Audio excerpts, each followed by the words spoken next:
Welcome again, saints of the Most High Yah, to our show From There to Here, where we examine the music, the spiritual music that kept a people for more than 400 years in this wilderness called North America.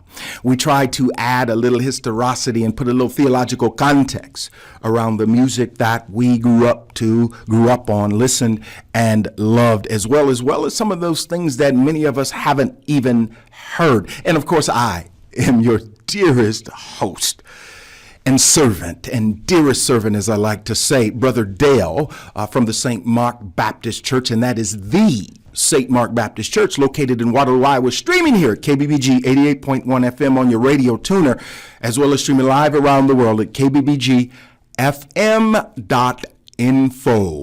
Today, saints, just coming up first, we have something for you. I just want to spend a little time, and then I'll play the other music in bigger blocks, but I got to spend some time putting some context around something for you. There's a story in Luke chapter 7. Well, it's in 3 of the Gospels at least, but the most well-known version is in Luke chapter 7, and it's the interaction between a woman and Jesus, and she's become known as in church parlance as the woman with the alabaster box. And we know how this woman came to Jesus, and I'm not going to necessarily spend time there because there's some time constraints here. But I want us to focus on something that perhaps maybe hasn't been revealed to you yet. See, here's the thing. That alabaster box and ointment, yes, it was expensive. Yes, it was precious to her. And Jesus spoke to her about that, and she anointed Jesus' feet. But here was something really cool first. The first thing is, do you remember who anointed the first king of Israel, earthly king of Israel? It was a prophet named Samuel. He anointed a man named Saul. And you know who anointed the second king of Israel? Again, it was a man named Samuel.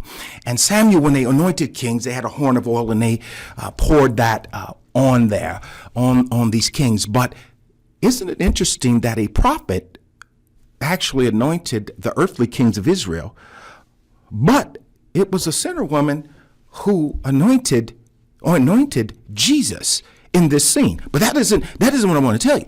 What I wanted to tell you is that ointment was precious, but the Bible says that it is shame for a woman to cut her hair, because a woman's hair is her glory, right?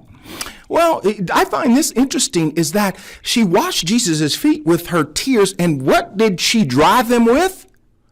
Her hair. What that got to do anything? What that got anything to do with anything, Dale?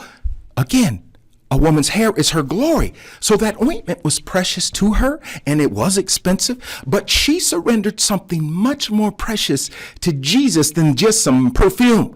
She surrendered her hair, which is her what? Glory. Saints, today, before we go to Cece Winans with Alabaster Box, I pose this question to you.